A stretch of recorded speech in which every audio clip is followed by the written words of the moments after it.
joys of the world. The person who is prey to regret is like a criminal always tortured by fear. When the arrow of regret has entered the mind, it is implanted there and cannot be torn out.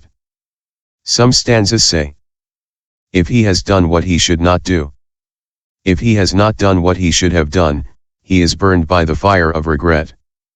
Later, he will fall into the bad destinies. A man can regret his crime. After having regretted it, he should forget it.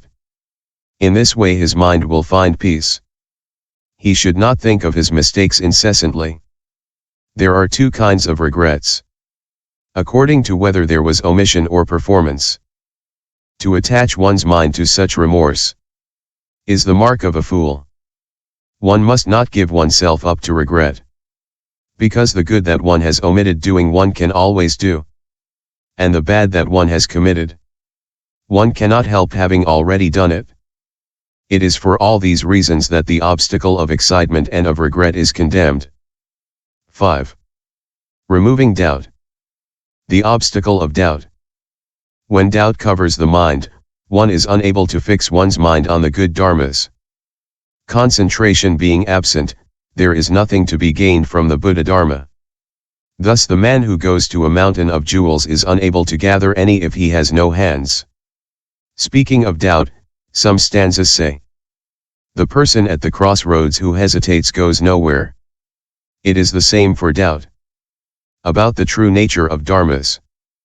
As a result of doubt, one does not diligently seek the true nature of dharmas.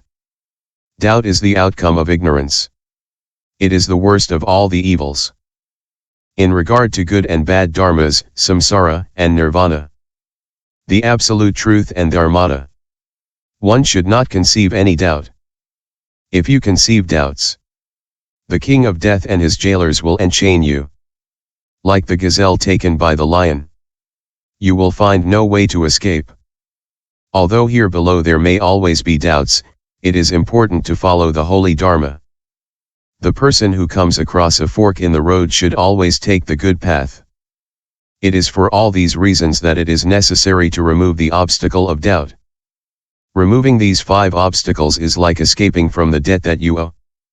Curing a serious illness, finding an oasis in the desert, being saved from the hands of brigands and finding safety free of torment.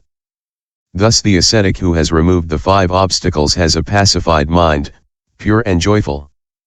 The sun and moon are hidden by 5 things. When smoke, cloud, dust, fog, or the hand of the azura who intercepts them, they cannot shine. Similarly, when a person's mind is covered by the 5 obstacles, it can be of no use either to oneself or to others. C. Third method. Practicing the 5 dharmas. If he has been able to reject the 5 sense objects and remove the 5 obstacles, the ascetic practices the 5 dharmas. 1. Aspiration, 2. Exertion, 3. Mindfulness, 4. Clear seeing, 5. Concentration of mind. By practicing these 5 dharmas, he acquires the first dhyana furnished with 5 members. 1.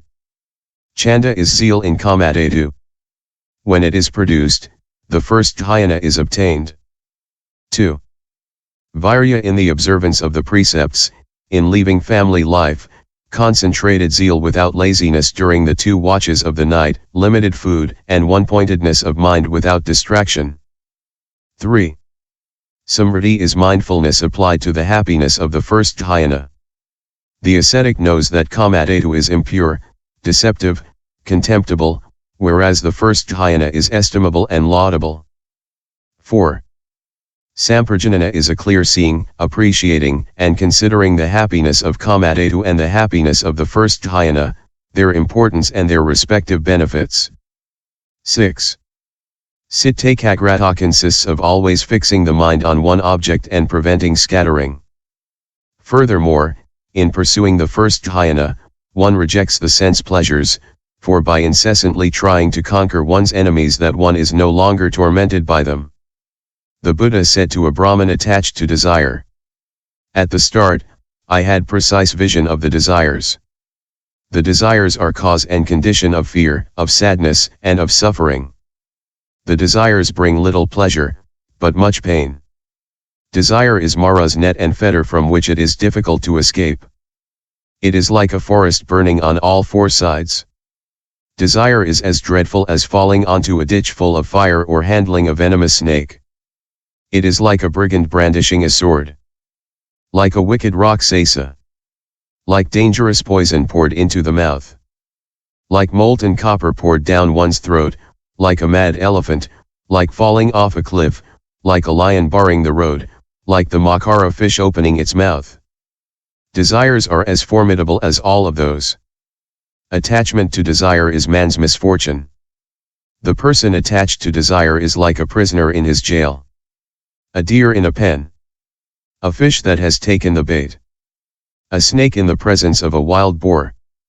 A mouse in the claws of a cat, a bird in a net, a crow in among kites, a blind man on the edge of a ditch, a fly above boiling oil, a sick man in the army, a crippled man in a fire. Being attached to desire is entering into a river of salt water, licking a knife coated with honey. Desire is meat sold at the crossroads. The slicing forest hidden under a thin cover. Excrement covered with flowers. A poisoned jar dipped in honey, a chest full of poisonous snakes, the illusion of a dream, the loan that must be repaid, the magic show that fools little children, the flame without any solidity. Giving oneself up to desire is like diving into deep water, being swallowed by the makara fish's gullet. Desire is the hail that destroys the grain, the lightning that strikes men. Desires are all of that, deceptive, unreal, without consistency or vigor, they bring little pleasure but much suffering. Desire is Mara's army that destroys all good qualities. Since it torments beings unceasingly, it lends itself to many comparisons. By rejecting the 5 desires, by keeping away from the 5 obstacles and by practicing the 5 dharmas, one arrives at the first dhyana. Question. The absorptions and concentrations, such as the 8 liberations, the 8 spheres of mastery, the 10 spheres of totality and the 4 immeasurables are never described as virtues. Why is dhyana the only one to be described as the virtue of dhyana? Answer. 1. The qualities of all these absorptions are of the order of reflection and meditation. In the language of the TreatiseGreat, dhyana means reflection and meditation. In speaking of the virtue of dhyana, all the qualities are included. 2. Moreover, dhyana is in the most important place, like a king. Speaking of dhyana is to include all the other absorptions. Speaking of the other absorptions does not include dhyana. Why? Because in the 4 dhyanas, knowledge and the absorptions are equal and balanced. In the anagamaya, knowledge overcomes absorption, whereas, in the formless absorptions, arupyasamapati following the dhyanas, absorption overcomes knowledge. These states are not balanced. When one wheel of a chariot is more solid than the other, it is not safe.